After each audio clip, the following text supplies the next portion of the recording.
open the Bibles in the book of Matthew. Matthew chapter 20, let's read beginning from verse 20 up to verse 28. Matthew chapter 20, verse 20 up to 28, and let us read this alternately or responsively. Greatness is serving. Then the mother of Zebedee's sons came to him with her sons, kneeling down and asking something from him. 21.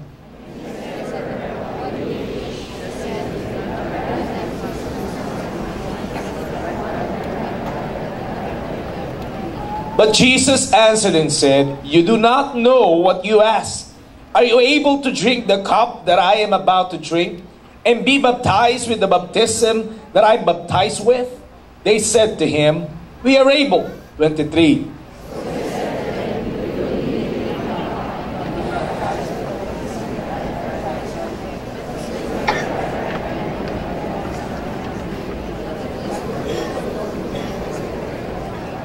And when the 10 heard it, they were greatly displeased with the two brothers. 25.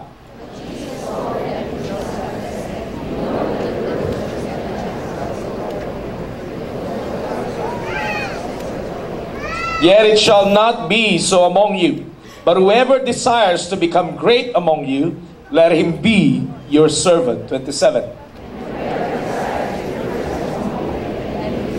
Just as the Son of Man did not come to be served, but to serve, and to give his life a ransom for many.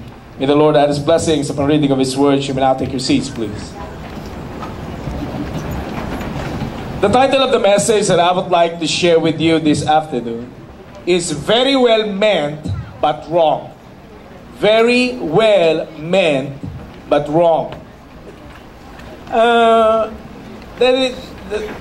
Does it ever happen to you na meron kang magandang motibo o meron kang gustong sabihin at sablay ang pagkakasabi mo? Does it ever happen to you na meron kang gustong iparating sa taong kausap mo, pero mali ang paraan ng iyong pagkakasabi o mali ang mga salitang iyong ginamit? For example, meron po isang young preacher na for the first time, he conducted a interment service on a graveside. No? Yung pong tinatawag na committal service. Sa patay po yun, patay. No? So, first time niya na magko-committal service. At ito ay first time niyang gagawin sa kauna-unahan niyang kongregasyon na pinagpastoran. So sa committal service, lagi siyang nanginginig ang kanyang boses. Pero sa tulong ng Panginoon, ay natapos niya yung committal service. Pero bago ilubog sa lupa yung matandang babae na member ng church, nilapitan siya nung anak ng babae at ang sabi, "Pastor, will you please thank them in behalf of my family? Dahil kung di po dahil sa kanila, hindi po ito magiging maayos. Will you please let the people know how much we appreciate them?" Kinakabahan yung pastor. "Are you sure? You want me to tell it to them? Are you sure?" Sabi nung anak, "Yes, Pastor. I'm very much sure. Let them know that they are being appreciated." Sabi ng pastor, before we end in prayer, brothers and sisters, in the name of the mourning family, I want to thank all the neighbors and friends who have made this funeral possible. Para bagang sinasabi niyang, dahil po sa inyo kung kaya siya namatay. At yung anak napanganga. What happened? And the people in the funeral service were all whispering to each other's ears. Very well meant, but wrong. Maganda ang gusto, pero mali ang pagkakasabi. Naranasan mo na ba yan? Your motive was good, but your method was poor. Now, brothers and sisters, we may mean well in what we do, but sometimes we're sadly mistaken. Tatandaan ko, nung ako po'y bago pa lang naman palataya, napakainit ko po talaga sa Panginoon nun. Araw-araw may sinesharan ako ng Word of God. Okay? Wala pang Facebook nun eh. At hindi pa uso ang Friendster nun. At hindi pa accessible ang Wi-Fi sa napakarami ng panahon na yun. Every day I would be sharing God's Word. Isa sa mga sinesharan ko is an Iglesia boy. No? Alam niyo naman, laging matindi sa mga debate yan. Pero dahil sa kaibigan ko siya, lagi kami nag-share ng Word of God. And I would explain to him God's Word because I thought in my mind na meron siya mga ginagawa na hindi ayon sa salita ng Diyos at paniniwalang hindi ayon sa salita ng Diyos. And he would also give his perspective and view about such matter coming from the Word itself. But one day, while we were talking, he got me so mad. Nagalit ako doon sa sinabi niya na habang nagsishare ako ng Word of God, gusto ko siyang suntukin. Para bang habang nagsasalta siya, gusto ko sapukin yung bibig niya. Kasi alam niyo, habang nakikipagdebate, parang iningisian ka pa. Parang ang bubo-bubo mo naman. Parang gumagano, gusto ko sapakin, no? Now, I meant well in wanting to witness to him, but to argue or fight was totally wrong. Now, we all do things like that, whether you admit it or not. Sa trabaho, in dealing with family members and other people, it was very well meant, but definitely wrong. Now, in our text, we see some well-meaning people who made mistakes and how Jesus responded to them. Ito po ay instance sa buhay ni Jesus, sa ministry ni Jesus, na may mga tao rin na well-meaning naman ang paglapit sa Kanya, pero mali ang kanilang nais na mangyari. Tignan po natin sa hapon na ito. Una, let's take a look at the story. Yung first is the mother's request. Matthew 20:20-21 says, Then the mother of Zebedee's sons came to Jesus. Sino ba ang nanay ni Zebedee? Ay, nanay ni John at ni James. Wala nakakalam? Ano si Mary? Kay Jesus yun, oy. Si Salome. Oo. Ano ang sabi ng Bible? Kneeling down, ask a favor of him. What is it that you want? Jesus asked. She said, grant the one of these two sons of mine to sit at your right and the other on your left in your kingdom. Now isn't this just like any mother to ask on behalf of their children? Di ba ganyan ang mga ugali talaga ng mga nanay? Mothers do look out for their children. That's for sure. They are quick to defend them, help them, encourage them, and sometimes even ask on their behalf. Mapapansin mo na lang, kapag mahihain yung anak, sino pumipila?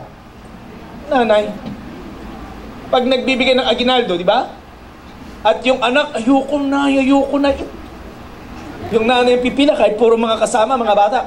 Pagdating doon sa nag-aabot ng aginaldo, para po sa anak ko. Mothers do that. Okay? At ang mga mothers, magagaling na preacher. Agree ba kayo doon? Magagaling na preacher ang mga nanay. Minsan may text, minsan wala. Minsan biblical, minsan hindi. Pero magaling na preacher. Ang mga nanay, talaga namang encourager. At tulad ng aking sinabi, ang mga nanay magaling humingi. Now in our text, the mother of 70 sons meant well, but she did not realize what she was asking. Maganda yung kanyang iniisip na hihingin sana kay Jesus. Pero hindi niya lubos na nauunawaan ano ba ang kanyang hinihingi.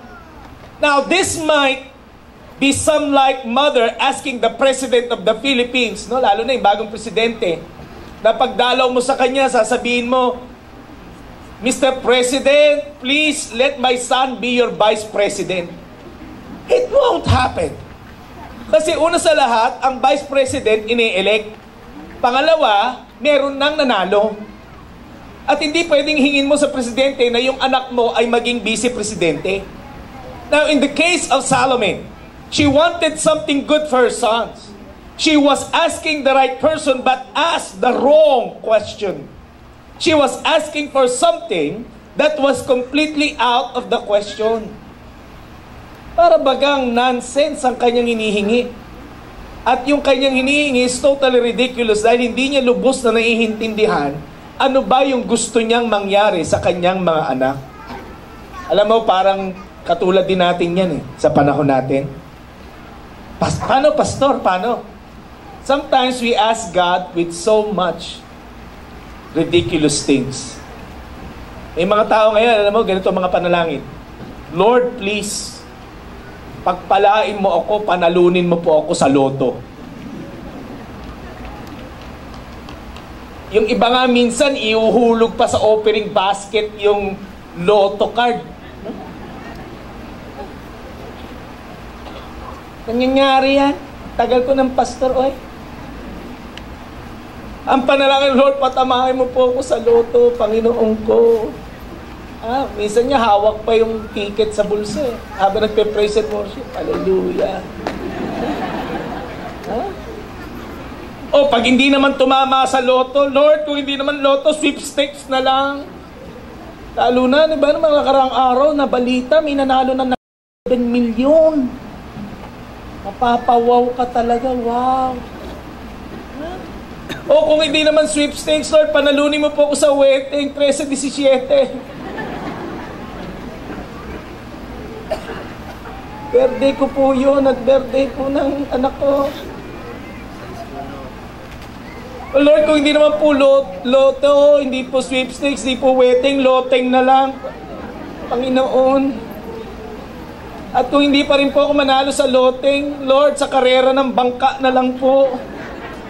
Uso ngayon yun. Naranasan mo na ba magkarera ng bangka? Wala ka talagang childhood.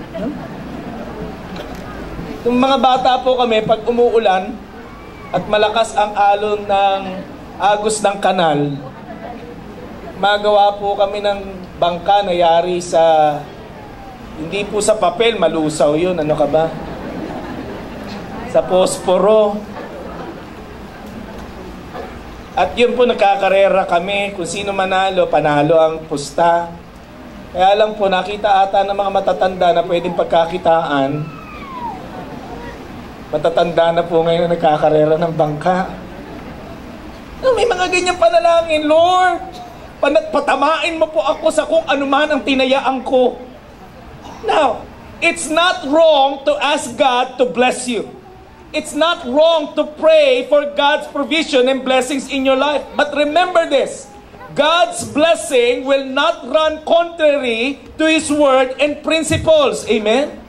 Hindi po lalabag ang Diyos sa kanyang mga salita at alam mong mali ang pagtaya at pagsugal kaya tigilan mo. Alam mo nang mali, magpe-pray ka pa. Ridiculous. Nakaka-relate ka ba? O, yung iba naman, Lord, talagang gusto ko pang magkaroon ng bagong kotse, lalo na ngayon, gaganda po ng mga kotseng lumalabas, Lord. Tsaka bababa po ng mga down ngayon po, 15,000 lang, may kotse ka na. All in. Yung monthly naman na babayaran mo, all in din sa hirap talaga. All in, Lord. Bigyan mo po ako ng kotse, Lord. Pero ayoko po sana magtrabaho, Panginoon. Makinig ka. It's nice to have a new car. But God will not just give you a car falling down from heaven. Hindi magbibigay ang Panginoon ng kotse. Boom! Di ba? Mataganan ka pa, I see the Lord. You need to work. Earn and save money and then buy your car. Naintindihan? Mali na, hinihingi pa. Ano pa? Lord, pagalingin mo po ako sa malubha ko pong karamdamang ito. Pero Panginoon, dalangin ko po na makain ko pa rin po yung mga bawal. Gagaling ka? Gagaling ka? Hindi. Magkikita kayo ni Lord. Yun lang yun. You don't ask you don't ask something na alam mong sablay. Okay? O, last na. Sabi mo talaga, nagkamali ata ako na pag-attend. Lord, eto pa iba, I know you will provide for all of my needs. Pero Lord, tinatamad po akong magtrabaho. Ang gusto ko po sana, Panginoon, paglabas ko ng bahay namin, makapulot ako ng briefcase na punong-puno ng salapi. Amen, I claim it. Hey! Bariya nga, ang hirap na makapulot ngayon. Matindi talaga pangangailangan ng tao. Ganun pa mga panalangin mo. Kapag alam mong mali, huwag mo nang ipag-pray. A lot of people ask God for something so ridiculous. Meron akong na-receive na email. Pagbasa ko, sabi sa akin, send this email to 7 people and you'll receive a miracle tomorrow. Alam mo, nung binabasa ko, sabi ko sa rin, get real, man. Gusto ko sanang replyan, get real. Bakit? Porque ba magsesend ka ng email sa 7 tao, pagpapalain ka na? Now, it's completely right to believe in the Lord. Tama na magtiwala sa Diyos at manampalataya sa Panginoon. But some things don't make sense at all. And we may know that. Kasi Salome's request and all those I mentioned were nonsense and even ridiculous. Hindi sasagutin ng Panginoon ang mga ganong klase ng panalangin at ang mga ganong klase ng paghingi. Now, tatanungin mo ako, Pastor, anong gagawin? Listen, it pays to be both humble and sensible in asking. Sabihin mo nga, humble and sensible. Pag humihingi sa Panginoon, may pagpapakumbaba at may sense naman. Humingi ka kung ano yung tama. Now, how are we going to ask? What's the right way to ask? You ask according to God's word and God's principle. Humingi ka ayon sa salita ng Diyos nang may kababaang loob. Gamitin mo ang mga pangako ng Diyos sa iyong paghingi. Kung alam mong taliwas sa salita ng Diyos at sa kalooban ng Diyos, huwag mo nang hingin. Dahil alam mong hindi siya didinig. Pero kung alam mo na ito'y naaayon sa salita ng Diyos at ayon sa kanyang kalooban, by all means, ask with confidence. Why? Because if it is according to God's word and according to God's will, God will surely answer your prayers. Amen? Pakisabi nga sa katabi, ayusin mo kasi. At pag humihingi ka sa Panginoon, dapat si Lord ang sumisikat. Amen? Hindi yung humihingi ka kasi may gusto kang motibo na ikaw ang maging tanyag. Panginoon, pagpalain mo nga ang buhay ko. Yung isang bagsak talaga, Lord. Yung mayamang kagad ako. Yung magaganda kagad ang photo ko. Kasi alam mo, Lord, nung nakaraang reunion namin, parang ako yung kawawa. Amen, I receive it.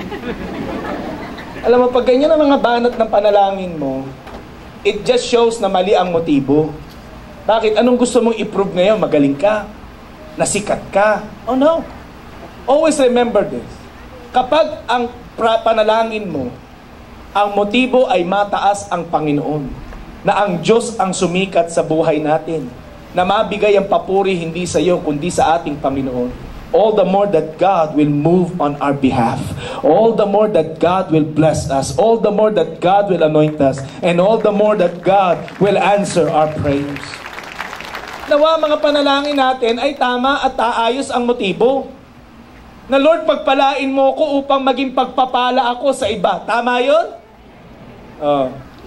Panginoon, pagpalain mo ako upang marami pa akong madalang kaluluwa para sa iyong kaharian. Yung mga ganong prayer. Huwag madamot, huwag mapagmataas, at huwag ayon na hindi ayon sa kanyang mga salita.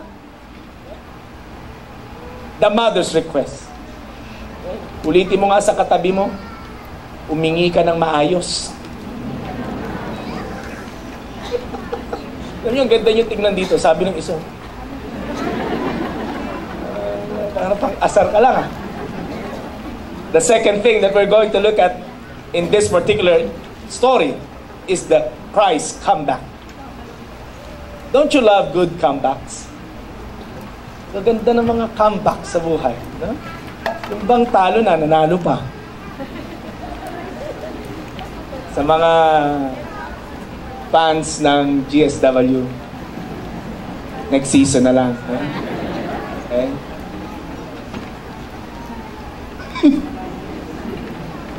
Yung mga fans ng Cavaliers, ang titindi nyo manalangin. You know, but seriously, no? According to NBA history, the Cavaliers is the only team, no, who had won a championship coming from a 3-1 loss or standing. That's a good comeback. Talo na, nanalo pa. Meron nga akong nabasang thread, no, sa mga kabataan yun. Nag-uusap sila. Bakit biglang dumami ang Cavaliers fan? Etc. etc. May sagutan na ng sagutan. Yung isa sa pikon ata, ang sabi, basta si Lebron mukhang unggoy. No? ang sagot na lang ng isang kabataan, yan ang pinakamaganda mong sinabi. Parang walang sense nga yung sagot di ba? But we love good comebacks, no? Na yung wala na, nagkaroon pa. At kahit na sa mga sagutan, di ba? Sa mga salitaan, ang sarap kaya nung ang talas ng utak mo. Na akala nila, ikaw ang mapapahiya, pero dahil sa maganda ang sagot mo, sila ang napahiya. Ang tawag natin dyan, basag. Kanta mong bumasag, di ba? Example. May nagtanong sa akin, so, anong gagawin ko? Lagi ako nagsiselos, lagi ako nasasaktan, nagpipiling ako pero hindi naman kami.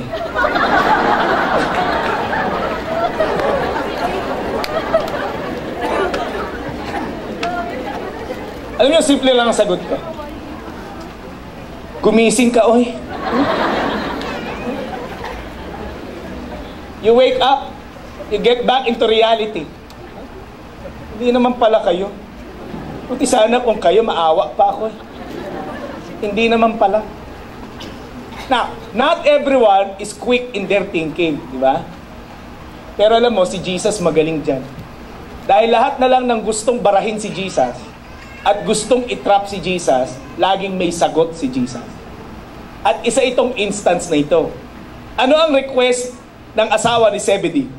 Grant that one of these two sons of mine may sit at your right and the other at your left in your kingdom. Jesus came back with these words. You don't know what you're asking. Can you drink the cup that I'm going to drink? In other words, Jesus was saying, can you do what I do or what I'm going to do? Kaya mo bang gawin o magagawa mo ba ang gagawin ko? Ano ba ang gagawin ni Jesus? He will lay down His life for you and for me. He will be crucified. He will be beaten. He will surely suffer in life. Just for you and me to have redemption and salvation. Yan ang sinasabi ni Jesus, kaya niyo ba? Ang ganda ng sagot ng dalawa. Kaya namin. Makasagot lang. Now I want you to look at this passage deeper. Bago magtanong at humingi itong si Salome, Matthew 20:17 and 19 says, now as Jesus was going up to Jerusalem, He took the 12 disciples aside and said to them, we are going up to Jerusalem, and the Son of Man will be betrayed to the chief priests and the teachers of the law. They will condemn Him to death and will turn Him over to the Gentiles to be mocked and flogged and crucified. And on the third day, He will be raised to life. Natatakpan. Anong pinag-uusapan? Bago humingi itong si Salome, ang topic ay cross.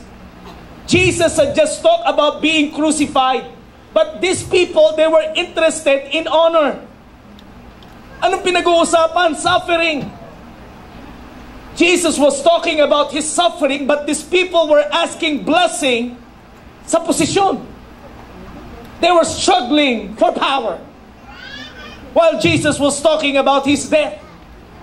They were interested in a crown, but Jesus spoke about enduring the cross. Ang gusto, benepisyo ng walang paghihirap.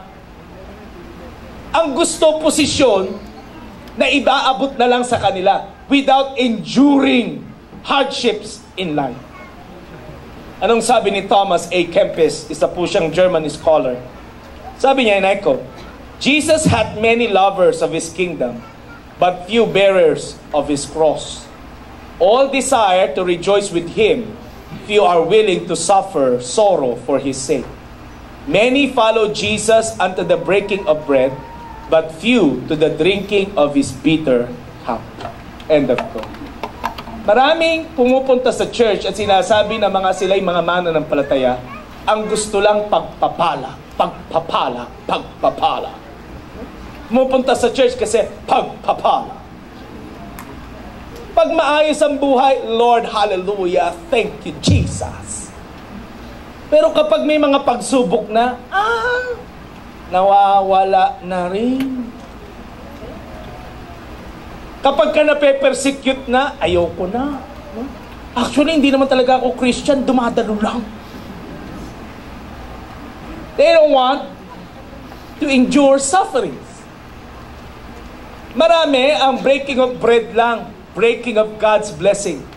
But when it comes to God's call of us going out and reaching out for people, marami ang tumatalikod na sa Panginoon. I guess it's human nature to want the good without experiencing the bad. Gusto ng pagpapala, ayaw namang dumaan ng pagsubok. We want to go to the promised land without going to the wilderness. Gusto laging lupang pangako, pero tandaan mo, bago nila narating ang lupang pangako, dumaan sila sa ilang. Amen? A lot of people, they would like to go to heaven, but they don't want to die. Gusto mapunta ng langit, ayaw mamatay. Pag tinanong mo, mananampalataya, opo. Kung kukunin ka na, gusto mo pa pumunta ng langit, opo. Kung kukunin ka na ng Panginoon ngayon, papayag ka, hindi po. Gusto lang magpunta ng langit, ayaw naman mamatay. We would like to be honored without being dishonored first. And we would like to be blessed without obeying the Lord's will in our life. Gusto nating pagpalain, pero ayaw naman natin yung pagsunod sa salita at kalooban ng Panginoon. Tandaan mo, kapatid, in this world there will be sufferings. Amen? At tandaan mo ito, lalo na mas bata ang congregation pagka 3 o'clock eh. At yung medyo chronologically advanced na, nagmumukha ring bata. Tandaan mo ito, walang mainam na bagay sa buhay ang madaling makuha. Dapat kang magtrabaho, dapat paghirapan. Ganon din sa buhay natin bilang mga mananampalataya. Yes, our God is a God of blessing. Our God is a God of promotion. Our God is a God of anointing and great opportunities. But there must be a part in your life, that in my life, na kailangan lumaban tayo sa mga hamon ng buhay. Amen? Hindi inaabot lang ng Diyos sa mga biyaya sa atin na parang magic. Na Lord, penge, ting, penge, ting. No, that won't happen. There must be times that we need to endure sufferings in life. Pakisabi nga sa katabi mo, may suffering. Tantanan mo yung paniniwala na magmula nung naging Christian ka na walang ka na ng problema. Sino po sa inyo magmula Christian, wala ng problema? Sino po sa inyo magmula bata, hindi ka talaga nagka-problema? Hindi, as in. Wala ka matandaan na nagka-problema ka o yung mga magulang, alam mo, basta okay kami. We're living like heaven, you know? Nobody can say that because literally all of us have faced trials in life. Yun ang totoo sa buhay. Pero anong ka man ngayon at ano man ang narating mo ngayon, alam mo kasi, lalo na mga kabataan, ang hinahangaan lagi yung mga matatagumpay. Tama naman yun, nahangaan yung matatagumpay. Gusto ko paglaki ko mala Bill Gates. Gusto ko paglaki ko mala ganito, mala ganyan. Ang problema kasi sa atin, ang nakikita na lang natin yung end product, yung tagumpay. Pero hindi natin naunawaan na bago nila marating ang rurok ng tagumpay na yan, marami silang pinagdaan ng pagsubok. Ganon din sa buhay ng bawat isa sa atin. We can never avoid sufferings in life. Kailangan mo itong harapin. At anong sabi? Mas matamis ang tagumpay pag alam mong matapos ang lahat ng pagsubok ay nanatili kang lumalaban. 1 Peter chapter 2:21 says, "To this you were called because Christ suffered for you, leaving an example that you should follow in His steps." Ano bang steps ni Christ? A road of suffering. May pagsubok. Brothers and sisters, we will experience a certain amount of trouble in this life simply because we are human and humans make mistakes. Madalas nga yung problema natin, kasalanan din naman natin pagkakamali din natin. Also, listen, there may be times when we suffer because we are followers of Christ. Nape-persecute ka pa ba? Pastor, ano yung word na persecute?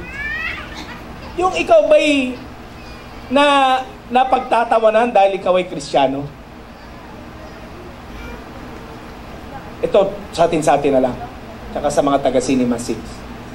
Sino po sa inyo ang alam ng bahay ninyo, Christian ka? Taas ang kamay. Yung iba talagang, hindi pastor, hindi. Sino po sa inyo ang alam ng kaibigan nyo, Christian ka? O sa kaibigan, ang dami. Sa bahay, hindi. Bakit ko tinatanong? Okay? Kasi, kapag mentras nalalaman ng iba na tayo mga mananampalataya, dumarating ang time that we are being persecuted. Kasi you are, being displayed in public. Lahat na lang ng kilos mo, galaw mo, ayan ba ang Christian? Ayan. Konting pagkakamay, ayan ba ang Christian? Lagi kang nililibak. Hindi ko alam kung naranasan ninyong malibak dahil sa Kristiyano. Hindi ko alam kung natawag ka bang alien, no? Yan yung alien, yung halimuyak, no? Imbis na haliluya, halimuyak. Ako po, daming times na tinatawag akong father. Naglalaro kayo, father. Nagpipingpong na kayo lahat, tinaasar ka pa. Sa opisina namin noon, dapat daw hindi uniforming barong ang suot ko sa korte, kundi abito. Nililibang ka dahil ang dala mo Bible at devotional. Sila ang dala nila tabloid. I don't know if you're being persecuted. May mga pagkakataon, mga kapatid, na dahil sa pagiging Kristiyano mo, you will face suffering. Hindi ka ma-promote sa trabaho dahil Christian ka. Yung bang hindi ka bilong sa barkada, sa school, no? Naranasan mo yun? Pag naranasan mo yun, ibig sabihin, nahahalatang Christian ka. Pag hindi, nako, alam na. Yung nagtatawanan sila, di ba? Oh, yeah, saya-saya. Pag darating ka na, ikaw si Christian, darating ka na, pag na... Ano pinagtatawanan niyo? Wala. Parang oping-opi ka. It happens. Dahil hindi po bago yan. Noong pa man, sa panahon pa lang ng mga disciples, that happened. There may be some people at work who won't like you because you claim to be a Christian. Some people will even harm you.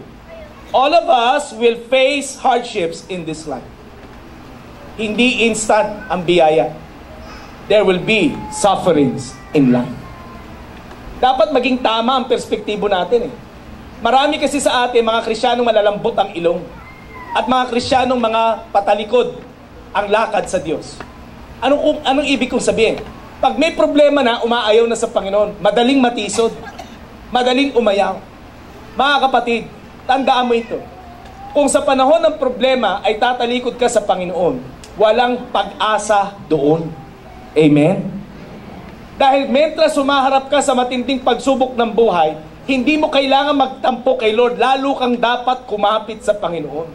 Dahil ang malaki nating kaibahan sa mundong ito, oo, may mga problemang darating sa atin. Oo, may mga hamon na pwede nating kaharapin. Oo, maaring magkaroon tayo ng karamdaman. Pero ang malaki ng kaibahan natin sa mundong ito, bagamat marami tayong problema, tiyak ka naman na may Diyos na may hawak ng buhay mo, na lumalakad mong kasama sa bawat araw ng iyong buhay. Amen? Hallelujah! So understand this. Though we are suffering, we are never alone. Kaya wag nagagalit sa Panginoon pag may suffering. Okay? All the more we need to come to Him and embrace Him. Itong dalawang disipulo, ang gusto kaagad biyaya ng walang pagsubok. Mali po iyon. Pakisabi sa katabi, mali yun. O, pangatlo, narinig na natin yung request ng nanay, yung comeback ni Jesus.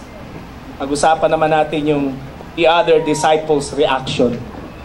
Anong reaction ng 10? Sabi ng 10, sabi ng Matthew 20:24, when the 10 heard about this, they were indignant to these brothers, with the two brothers. Nayamot sila dun sa dalawa. Itong dalawang to, nagsama pa ng nanay. The disciples were ticked off, so to speak. And of course, nabuo sa kanila yung inggit, selos. Alam mo kapatid, hindi yan nalalayo sa statement natin ngayon.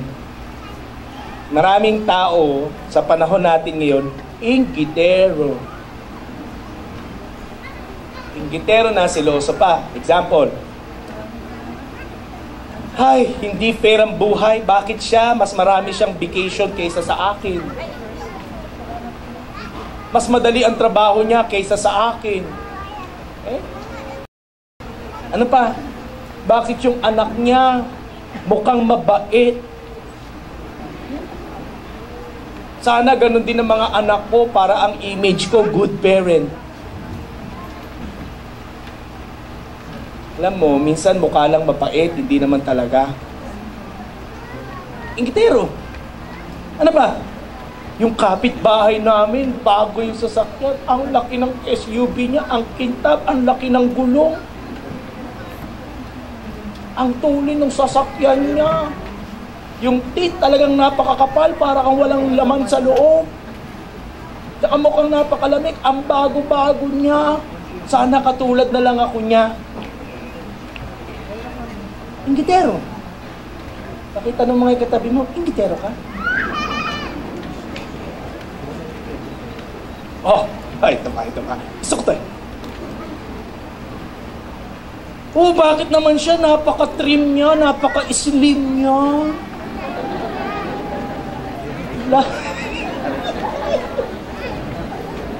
Lahat na lang ng damit bagay sa kanya.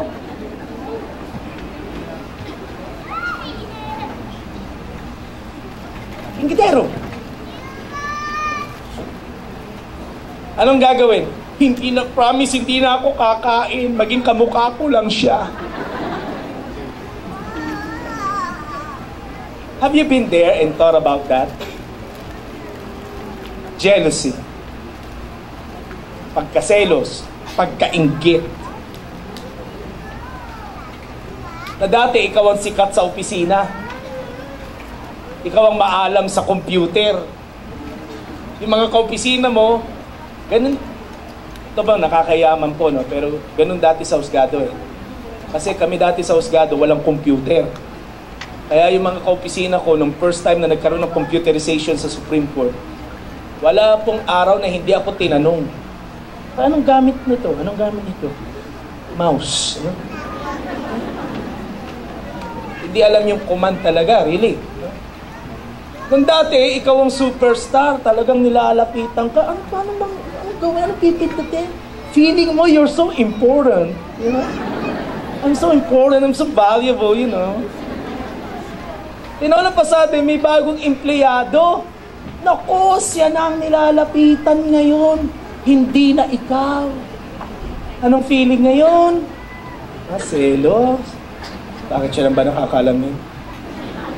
Mas magaling kaya ako dyan. Nakarelate ka, no? Ha? Dati sa basketball, ikaw ang laging pinapasahan ng bola. Nung nagkaroon kayo ng barkadang mas magaling shumot, yung pag-shumot, tumatalikod ka agad.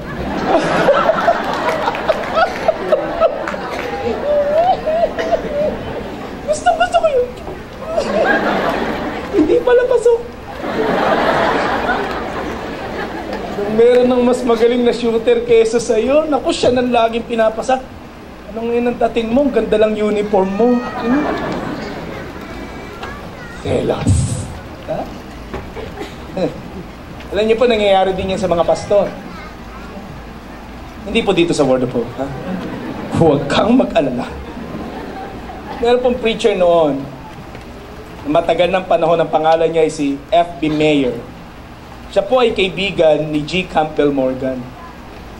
Itong si F.B. Meyer, he was praying for his friend Campbell Morgan to have a success sa mga krusada niya in America.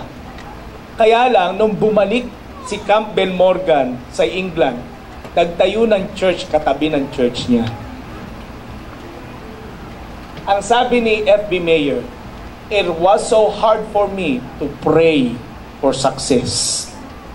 Hindi niya na daw pinanalangin yung kaibigan niyang pagtagumpayin sa ministry. Bakit? Katabi ng church ko eh.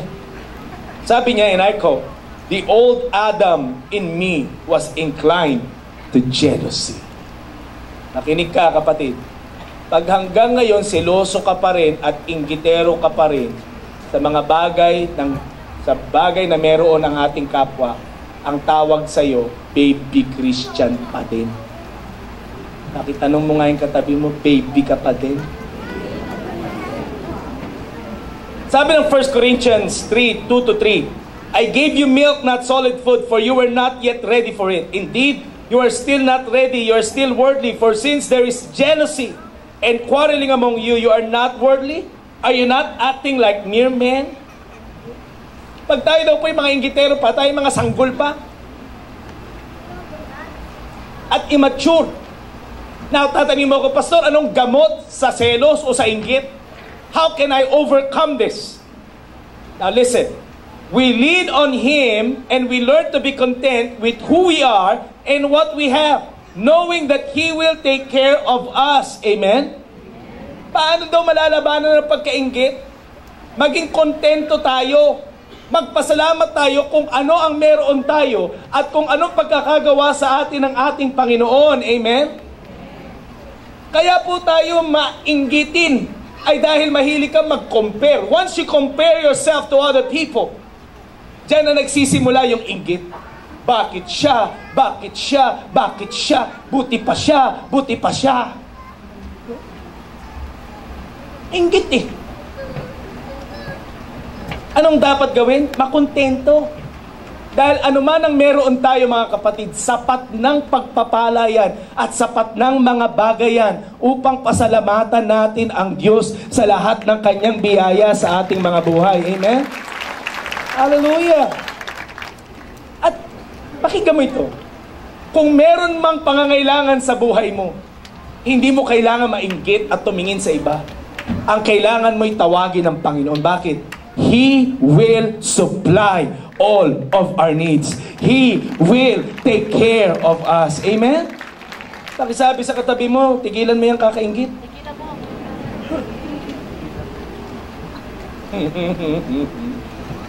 Ayaw kausapin na yung katabi. Kanina kausap mo siya.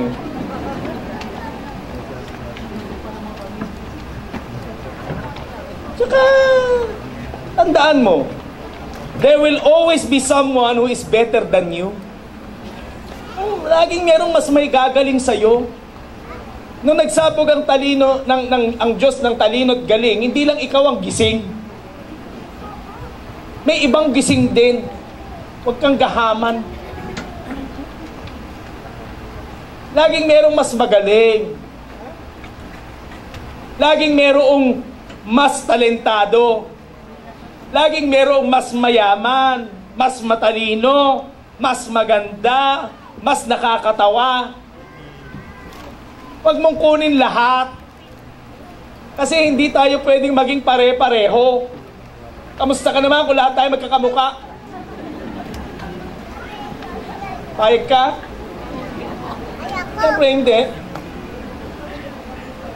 Hindi pwedeng lahat tayo pare-pareho. Iba-iba ang talentong binigay sa atin ng Panginoon. Meron sa atin magaling kumanta, pero puro kaliwa ang paa. Meron sa atin, ego gwapo, handsome, dark, but not tall. Huwag mo kunin lahat. Ano nga aking sinasabi? You were made uniquely by God. Ikaw ay nilikha ng Diyos ayon sa kanyang paraan at nais.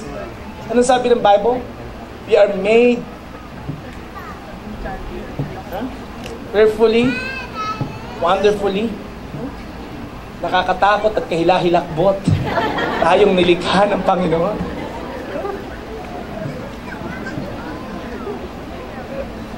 Kanya-kanya. Huwag mainggit. Amen? Alam mo, natatandaan ko, kapag nagmi-meeting kami mga pastor, si Pastor Dave lagi nire-remind kami, iba-iba kayo. Merong preacher na pagka nag-preach, talagang pag bumana, parang bomba, boom, puro sabong. Pag tinanong may miyembro, anong natanda mo? Ala po eh. Meron namang pastor na magaling magturo, talaga namang scholastic. Parang teacher.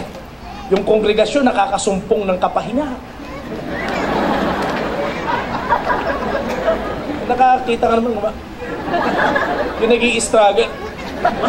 Kung mabubuhay ba?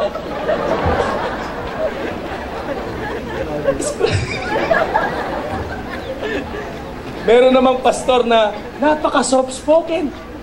May mikropono at lahat yung mga miyembro na Daw!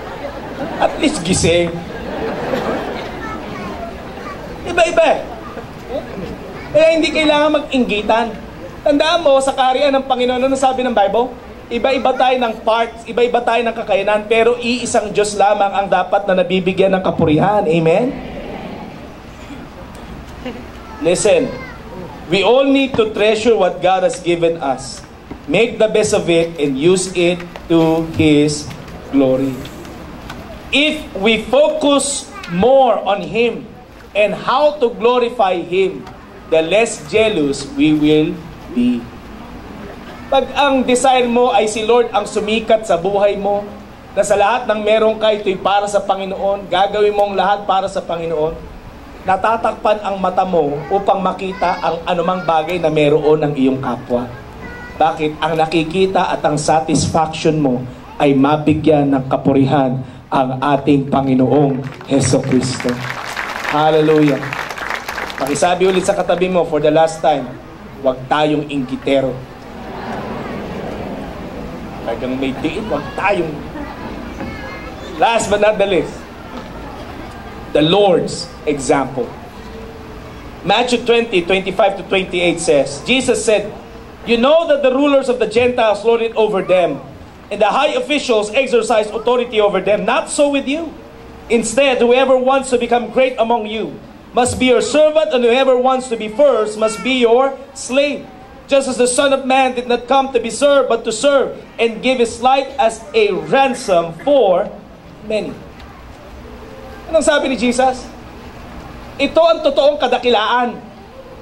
Ang ikaw ay maglingkod. Na gusto ko pong ninyo kung sino nagsabi nito. Sabi ng lalaking ito, "I am the astronaut of boxing. Joe Louis and Dempsey were just jet pilots. I am in a world of my own." Ito pa yung pangalawa niyang sinabi. Sabi ng lalaking ito, "I'm so fast that last night I turned off the light switch in my hotel room and was in bed before the room was dark." What? Pagpatay mo, bago pa mamatay yung ilaw, nakahiga ka na. Ang bilis mo naman. Ito pa. Sabi niya, "If you ever dream of beating me, you better wake up and apologize." Ito, makikilala niyo na kung sino nagsabi pag sinabi ko itong kanyang sinabi nito. Sabi niya, "I am the greatest." Alam mo na. Sabi niya, "I am the greatest. I said that even before I knew I was. Ako na ang pinakadakila bago ko pa sabihin ako na ang pinakadakila. Ang lalaking iyan ay walang iba kundi si Cassius Clay. Si Muhammad Ali. Ngayon naman. Opo, And one time, dahil sa kayabangan nitong si Ali, sumakay siya ng eroplano. Alam niyo na, mga taong maangas talaga, hindi mo mapaupo eh. Nasa eroplano siya, lakad pa rin siya ng lakad.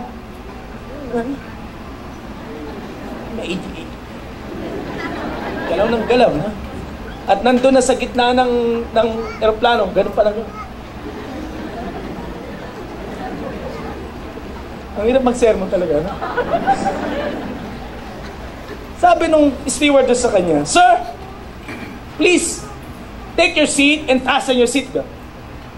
Naman tinignan niya yung babae, ang sabi niya, "Hey lady, Superman don't need no seatbelt." Hindi nagsi-seatbelt si Superman, no? Anong sagot sa kanya ng babae? "Hey, Superman don't need no airplane. So fasten your seatbelt." Kung si Superman ka talaga, hindi mo kailangan aeroplano. Umupo ka dyan at maglagay ka ng seatbelt. Alam niyo, si Muhammad Ali considered himself to be the greatest boxer of all time. But he has been humbled by a form of Parkinson's disease and just died few weeks ago. Anong point, kapatid, na akin pong sinasabi? This world is temporary and human greatness is only temporary. Ang anumang kadakilaan na inaangkin mo sa mundong ito, yan po'y hindi magtatagal. Lilipas din. May lalagay ka na lang sa listahan ng mga ala-ala. True greatness in the eyes of God is not a matter of fame and fortune. But true greatness in the eyes of God is being servant to others. Pakisabi nga sa katabi, servant to others. Gusto mo maging dakila? Maglingkod tayo sa ating kapwa. Because at the end of it all, it's not about how much we have had or how many accomplishments or achievements we have in this world. It's about how much we had added or contributed in the life of other people. Kapatid, hindi pinag-uusapan dito yung anumang nagkaroon ka sa mundong ito. Dahil alam mo ang katotohanan na kahit gaano karami ang ating kayamanan sa mundong ito, kahit gaano karami ang pananalapi natin sa mundong ito, kahit gaano karami ang properties mo sa mundong ito, pag kinuha ka na ni Lord, wala kang madadala. Amen? It won't last. At pwede pa nga manakaw, pwede pang mawala mga bagay na iyan.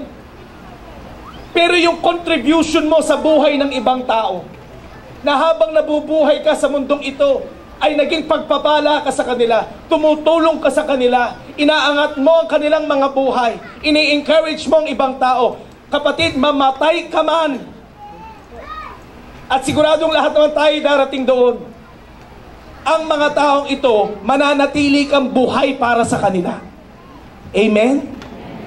Bakit? Kasi lagi nilang pag-uusapan ang lahat ng kabutihang ginawa mo sa kanila.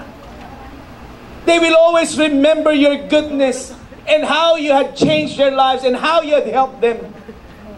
Kapatid, tigilan na natin ang turo ng mundong ito na laging ang lahat ng bagay kunin. Yung sa kanila na, kunin mo pa rin.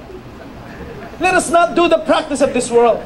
Kapatid, ang totoong dakila, handa niyang iunat ang kanyang kamay, buksan ang kanyang mga palad upang tumulong sa kanyang kapwa. Amen? That's true greatness. It's not about how fast your car may be. It's not about how big your house may be. It's about how big is your heart when it comes to serving other people. Kaya mo bang magpakumbaba para tumulong lang sa iba? Alam niyo, natutuwa ako kapag ka sa church, may mga nagbo-volunteer na mga big time pala. Kasi hindi ko naman po kayo kilalang lahat at ayoko naman po kayo kilalaning lahat. Ang dami nyo eh. Yung pag nag-volunteer sila, talagang tagabuhat, no? kung ano ang ginagawa. Pag tinanong mo, ano po ang negosyo ninyo? Ako po pala ang contractor ng mga bakals na mga ginagamit sa mga mall. Talaga? But they're willing to humble themselves just to serve. Hindi naman nila nilagay sa information slip na contractor ako. Ganun lang dapat. Okay, no? Now, are we willing to humble ourselves to serve other people? Ang greatest example natin si Jesus. Bakit? Sabi ng Bible, knowing that He is God, He humbled Himself. At anong pinaka-demonstration ng kanyang kababaan at paglilingkod sa kanyang kapwa? Nung hinugasan niya ang paanan ng kanyang mga disipulo. Right? Imagine that. Ang mga paa ng tao noon sakdal kay dumi. Ang mga paa natin ngayon, kahit ano pa ang itsura, meron tayong mga paa, di ba? Parang luya, parang magsasaka, parang kung ano. Yung iba naman, parang mga kandila. Malinis pa yan, promise. Sa panahon nila Jesus noon, talagang putik, lupa, dumi ang kanilang nilalakaran. Pero ginawa ni Jesus na hugasan ng kanilang mga paa. At ipakita na ang pagiging dakila ay hindi pagiging number one. Hindi pagkakaroon ng napakaraming bagay. Ang pagiging dakila ay paggawa ng mabuti sa ating kapwa. Amen? Pakisabi nga sa katabi, serve others.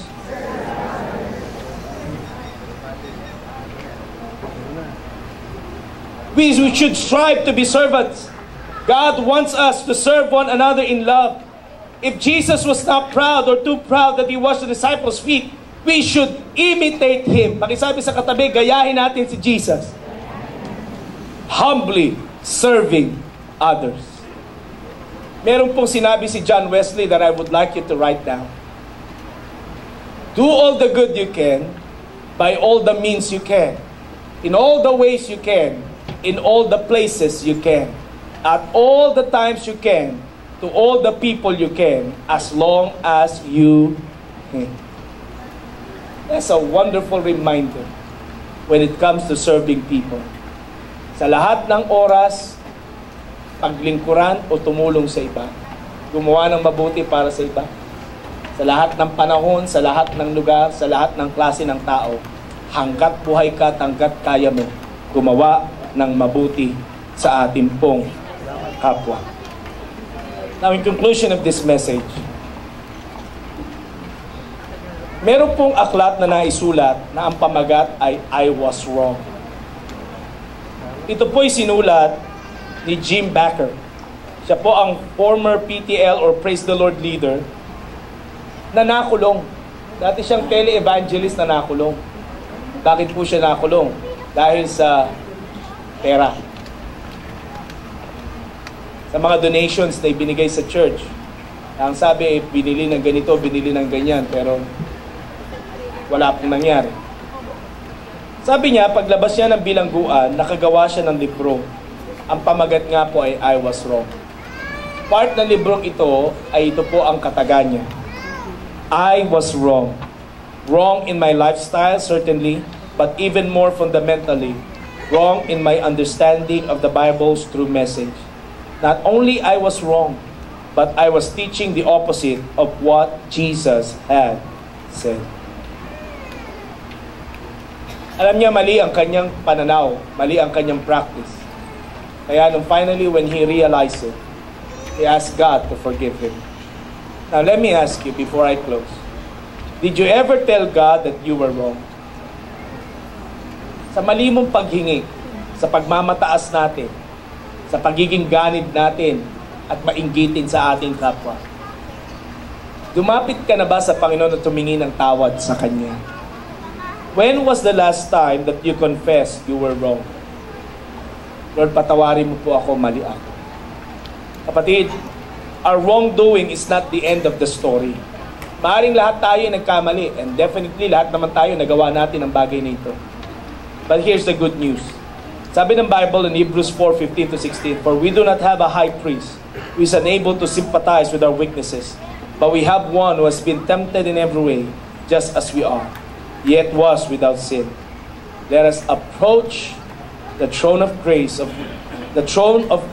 with confidence, so that we may receive mercy and find grace to help us in our time of need. Ano man po ang ating nagawang pagkakamali, maling pananaw pagdating sa Diyos at sa Kanyang mga salita, hindi pa huli ang lahat. Pwede tayong humingi ng tawad sa Panginoon at itama ang paglakad natin sa ating pong mga buhay. Amen?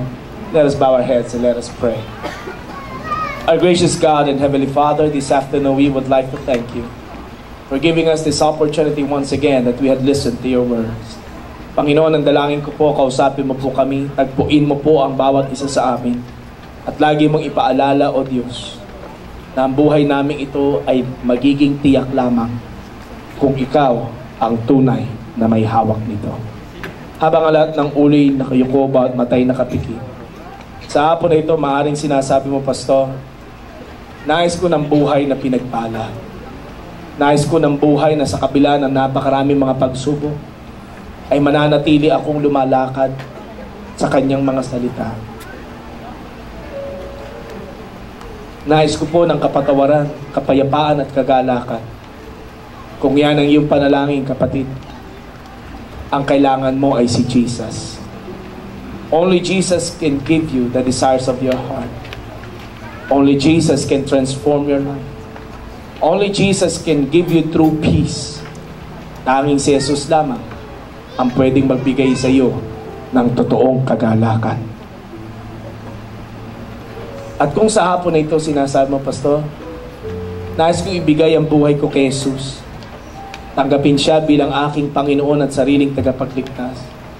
Isuko sa Kanya ang aking buhay. Habang lahat ng uli na kayo ko ba matay nakapikit, pakitaas mo lamang yung kamay. Nais kitang samahang manalangin. Meron po ba? Salamat po sa kamay na yan. Mahal ka ng ating Panginoon. Meron pa po ba? Itataas niya ang kanyang kamay. Hindi siya mahiya. Sasabihin niya, Pastor, I need Jesus. Salamat po sa mga kamay na yan. I can see you even if you are in the balcony.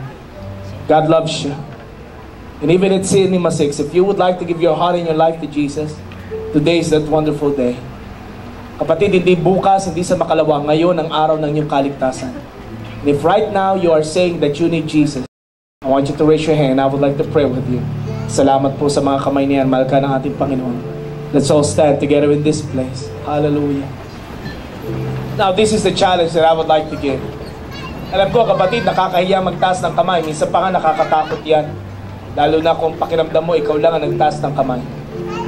But before na mahiya ka, gusto kitang i-congratulate. Bakit? You made the right decision. Dahil hindi sa tao manggagaling ang anumang panalangin mo. Kay Jesus manggagaling ang lahat ng yan. At kung ikaw ay nagtaas ng kamay, I challenge you further. Lumabas ka sa upuan mo, pumunta ka dito sa harapan. Sabay tayong manalangin.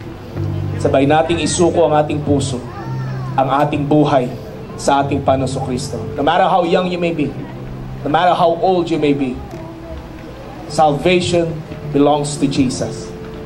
And si Jesus lang ang pwedeng makapagbago ng sitwasyon ng ating pong mga buhay at mismo ng ating pong mga buhay. So today, if you want to surrender your life to Him, come. Kahit na hindi mo tinaas ang kamay mo, pero nararamdaman mo na tinatawag ka ng Panginoon, I want you to come. Seize this moment. Grab this opportunity that you can be one in the Lord Jesus Christ. Hallelujah. Meron pa po ba? Come, we'll be waiting for you. This is one of the most important part of our service. One of the most sacred part of our service. Seeing people coming to Jesus. Seeing people offering their lives, giving up their hearts unto the Lord. Give you praise, Lord.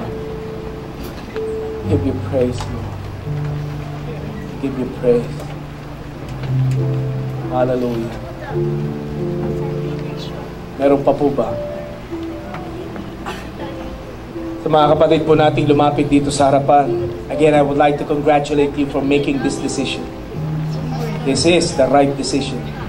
Higit pa po ito sa desisyon na ating pong gagawin sa buhay o maaaring mga ginawa na natin sa buhay. Ito po'y pagtiyak ng ating buhay sa kamay ng Panginoon. Right now, nais ko po kayo sumunod sa maiksing panalangin na ito. Ako'y panalangin ng pagsuko ng buhay kay Jesus. Sabihin po natin, Panginoong Jesus, lumalapit ako sa iyo at inaamin ko po na ako po ay makasalanan, na ako'y hindi matuwid sa iyong harapan. Ngunit sa hapon na ito, humihingi po ako ng kapatawaran mula sa lahat ng aking mga kasalanan. Linisin mo po ako, baguhin mo po ako, patawarin mo po ako, Panginoong Jesus. Ako po'y nananampalataya na ikaw ay namatay, ngunit muling nabuhay para sa akin, upang ako ay bigyan ng kaligtasan. Kaya po sa oras na ito, tinatanggap kita sa aking puso, sa aking buhay, bilang aking Panginoon at sariling tagapagligtas. Magmula po sa araw na ito, isinusuko ko sa iyo ang aking buhay.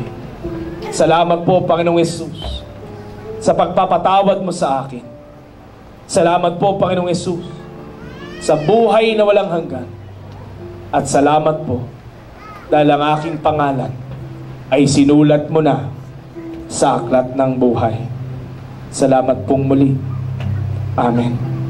Ang sabi po ng salita ng Diyos, ang sino man nakipagkaisa kay Kristo ay bago ng nilalang. We welcome you to the family of God. Let's give them a hand. Hallelujah. Praise God.